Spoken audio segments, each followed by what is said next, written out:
Okay, so hello, good afternoon. Welcome to today's live English lesson here on the AM Language YouTube channel with me, Richie. It's just gone 4:30, and in today's lesson, in today's video, we are going to look at, English courses. Which one is best for you? So we will look at that. Let me just share the video as well so people can find it. People should now be able to find it. Here we go. Yep, which English course is best for you? I'm running a little bit late, but never mind. Here we go. Share.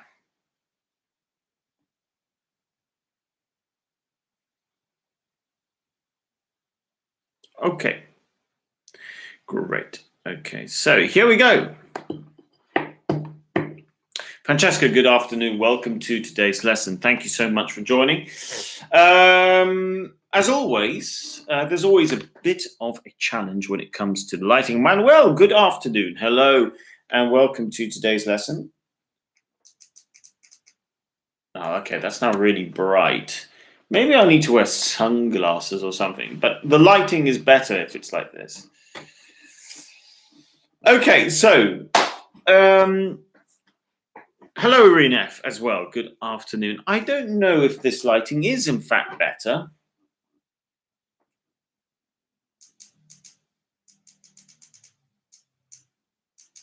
You know what? Maybe it's the. I don't know. There's no. I'll just leave it on like this. Maybe if I know, I can't do that. I'll just leave it like this. There's a bit of a shadow. So, which is the best English course for you? Well, that depends on some different things. Actually, you know what? I'm going to look at what happens. See, it's this sort of thing. This is what I have. And it's a decent light, but it's a bit difficult to get it right. I mean, that is good. That's a better light, but I can't just sit there with this like that all the time. So I need to try and think of something. I'll think of something eventually. So, Alida, good afternoon. Welcome to today's lesson as well. You know what? It would help if I had the actual main light on.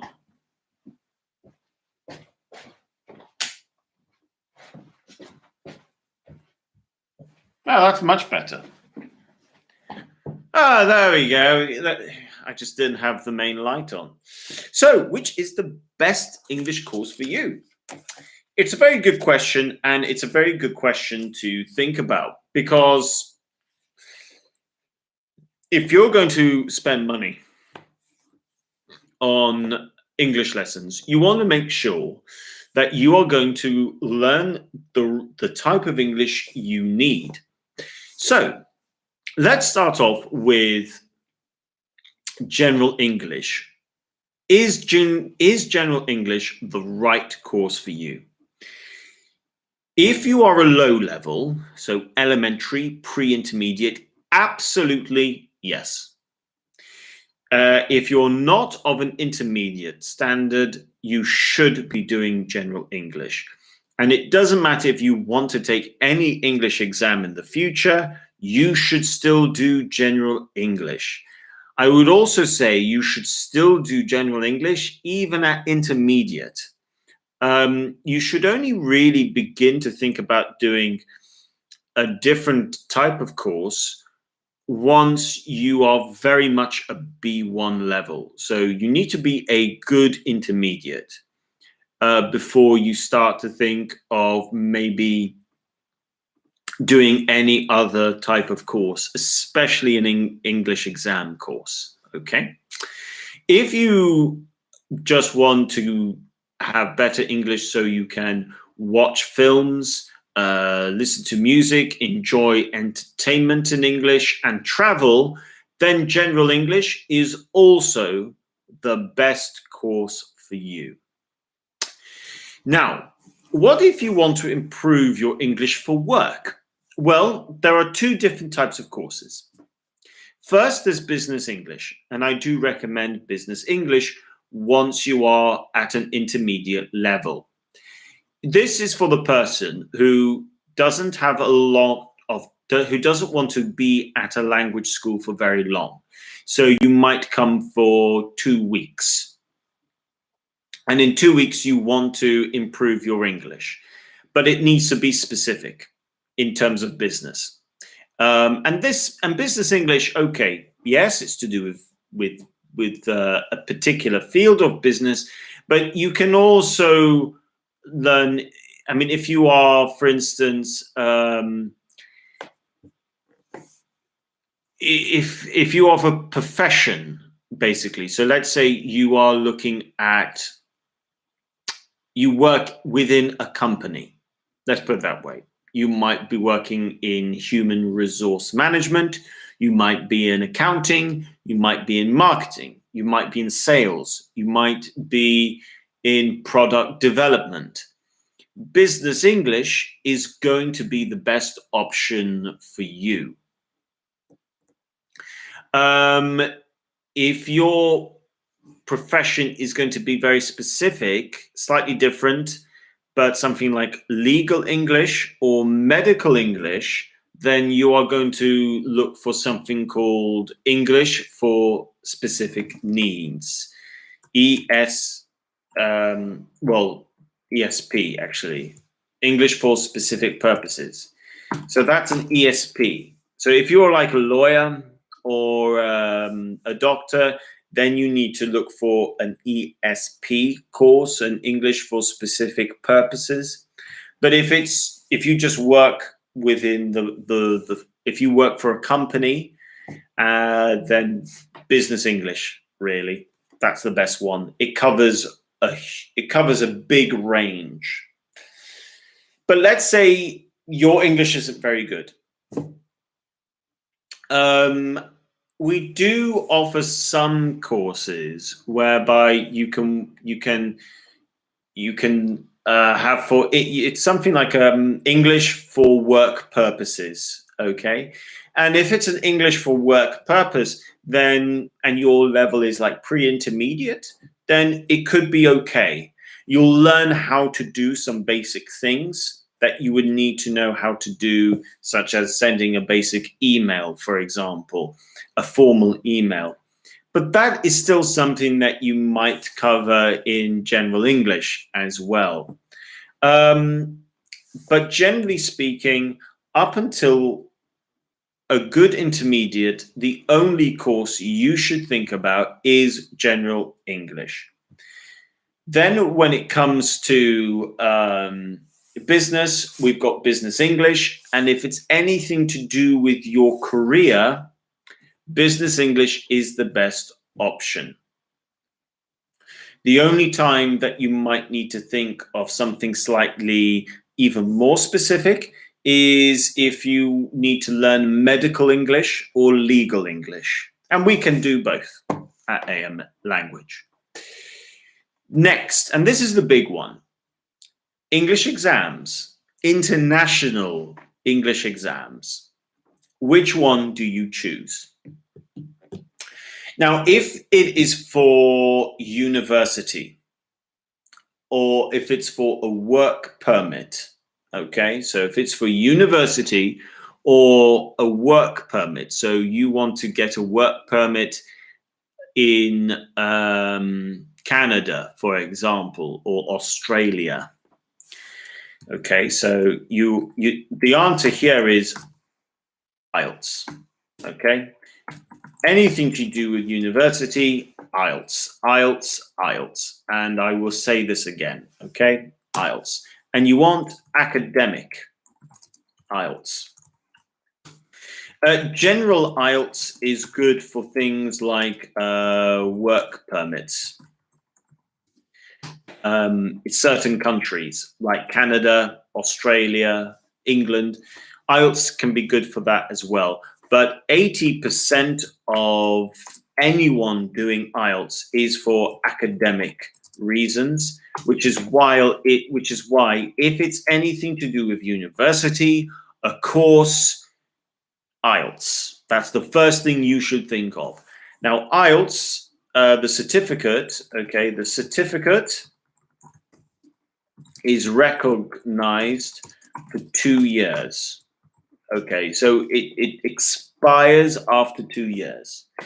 And that's because it tells the person, it tries to give the person the most accurate, up-to-date level of interpretation of that person's English. So if you are thinking of going only 2 years, yes, IELTS is only recognized, your certificate is only recognized for 2 years. And this is because most of IELTS is geared towards things like university, and university need to have a very accurate level of your English. Now, what about Cambridge? Cambridge is a very good international exam, okay? And it lasts a lifetime, okay? It doesn't go out of date, really. I would say, though, if I saw someone with a Cambridge exam and it was 5 years old and they haven't lived or worked in an environment, in an English-speaking environment, I would still probably think they would need to retake it. But Cambridge lasts a lifetime. It does not go out of date, really. But when should you take Cambridge? Who should take Cambridge? Cambridge is really good for work. Okay, so you should take Cambridge if this is for work reasons. Absolutely. You've got FCE and you've got CAE. They have changed the wording slightly. They've now changed it to Cambridge. You might find it under Cambridge B2, which would be FCE. Because they changed the titles recently. So you've got Cambridge B2, which is FCE. And then you've got Cambridge C1, and you can find Cambridge C2 as well, which is for advanced, okay? Those are the options. So if it's for work reasons, you should be taking the Cambridge exam. Universities do accept the Cambridge, but if you're going to take the Cambridge and then you think you're going to go to university, you need to find out what their policy is. They might say that they'll accept a Cambridge if it's within 4 years, for example. Work reasons, though, it's more flexible. So if you have a CAE, for example, advanced, and it's like 5 years old, and you're looking for a work permit, it would still be good. Now, what about your level?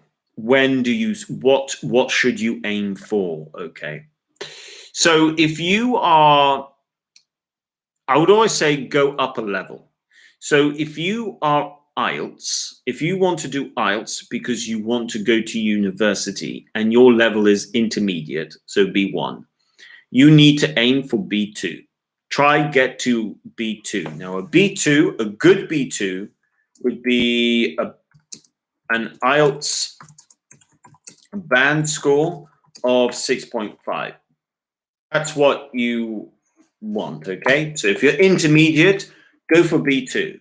That's 6.5. 7 to 8.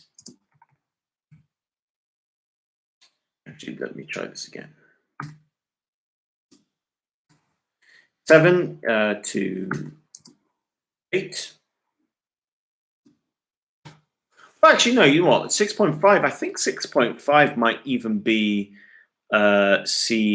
might even be considered to be C1. I need to check. They sometimes change these around. But 7 to 8, this is definitely going to be advanced. And 8.5 to 9 is going to be C2. Okay, so that's, you should always try to go up at least one level. If you're intermediate, go for B2. You want to finish at a B2.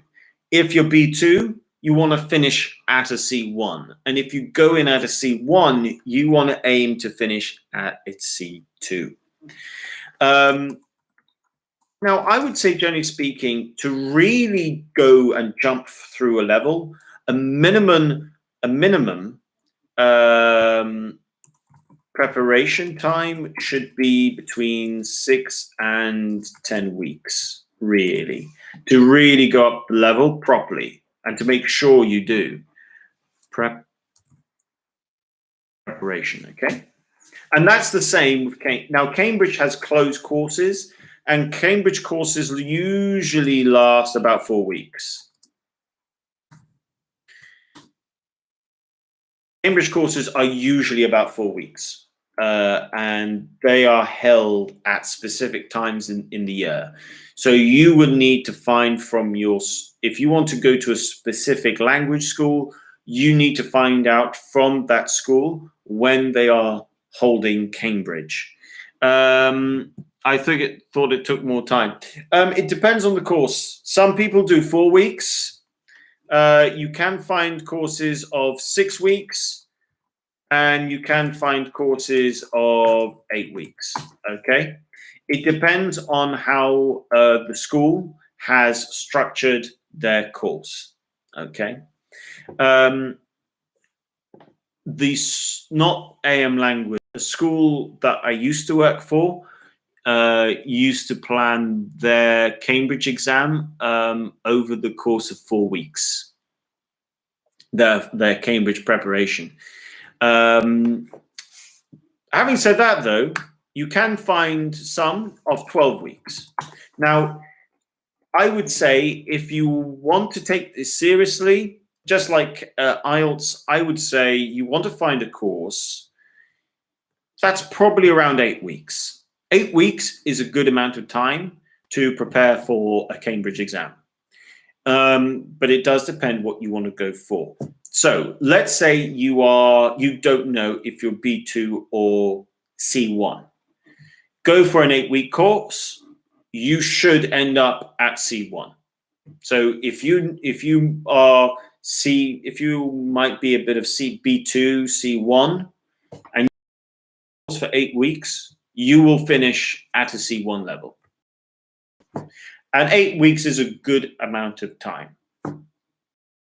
If you find anything for 12 weeks, that's really good. But if you're looking for something for 12 weeks, that's because you are then looking to see if you can really, really push. But it does depend on how the school has structured their Cambridge preparation course.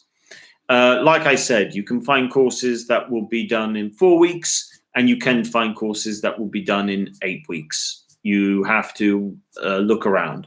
Now, at AM Language, we don't hold set Cambridge courses. We just offer Cambridge. So if you want to do Cambridge and you are in Malta, you can come and you can start preparing, for Cambridge when you want. The only difference is that I can tell you that it's going to be a little bit different in terms of pricing. Like if you want to do something like Cambridge, it's obviously going to be a different price to something like General English. So whenever you are looking to go for an exam course, something like Cambridge as well, you should expect to see a difference in price. IELTS, again, you can shop around, but we've got some special offers with IELTS at the moment at AM Language. So if you are thinking of doing IELTS, you can find some good offers at AM Language at the moment when it comes to IELTS. I'm very happy to say as well, every student this year who has done their IELTS exam after doing a course at AM Language has achieved the band score they needed, which I'm really pleased to hear about. So that's a very successful course at the moment. So Alida, I would say for you, because I know you want to do Cambridge next year, I would say shop around, have a look what you can find that's going to be affordable. And affordable is the big question here, because depending on which country you go to and the type of course they have, that's going to make a difference in terms of cost. So I'd say definitely shop around, look to see what you can find. And I would encourage you to go with a course that, see if you can find a course that is more than 4 weeks, ideally, if you want to give yourself a really, really good go at doing very well. So it does depend on the type of school, location, all of these things. Now, can you take other business exams you can take in English? And the answer is yes. You can find, there's quite a few different international courses you can take. But what I would say, and this is a big thing, there's a reason why IELTS and the Cambridge exam are the two most popular exams. And that is because they train you they show that you can perform the most important tasks in English that you are likely to come across. It tells the person that you can write properly. Well, you can write well, for starters. So if you get a C8, so if you have a Cambridge C1, or you have an IELTS band score of 6.5 or more, it tells the person that you can write English to a very good level, you can speak English to a very good level, and more importantly, you are going to be able to understand a lot of material. There is going to be a big difference between someone of a B2 level and a C2 level. There is a big difference. But those two are the most popular courses. Now, you have some other courses that are popular, like TOEIC, for example. TOEIC, for example, this is popular only in certain countries. Like, TOEIC is only popular in places like France. It's still popular in France. It's not popular necessarily in other countries. So depending on which country you want to go to, sometimes you need to think of the type of English exam you might need. Again, like I said, the two most popular ones out there are Cambridge and IELTS because they are accepted everywhere. So that would be my advice there. Now, are there other courses you can take? Well, one of the things we can do are something called closed group courses, okay? Now, closed group courses can be really closed group.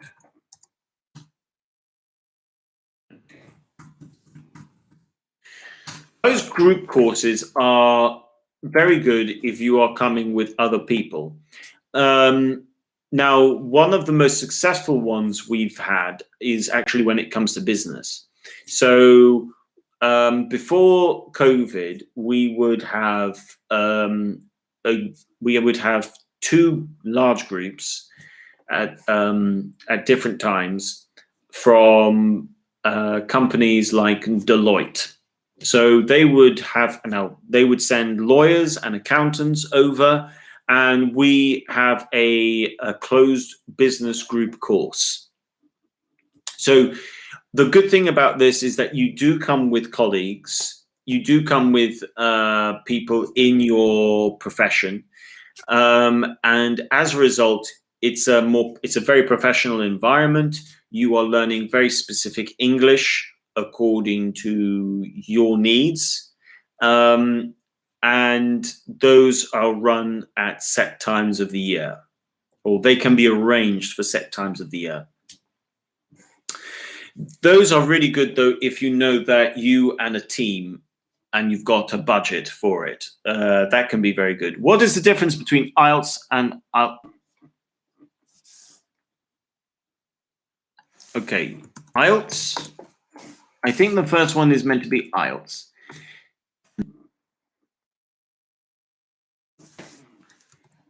I don't know. Is the question my answer to your question?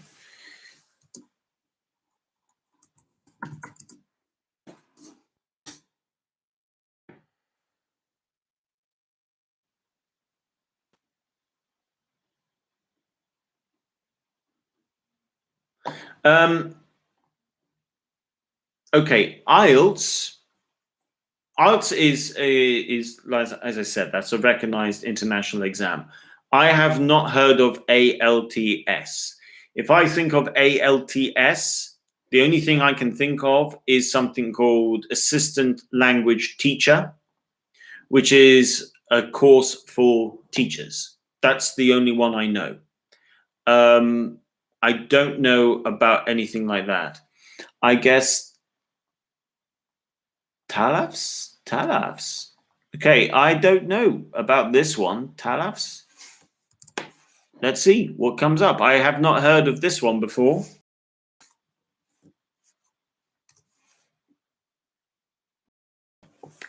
Francesca, I don't know about TLFS. Never heard of it.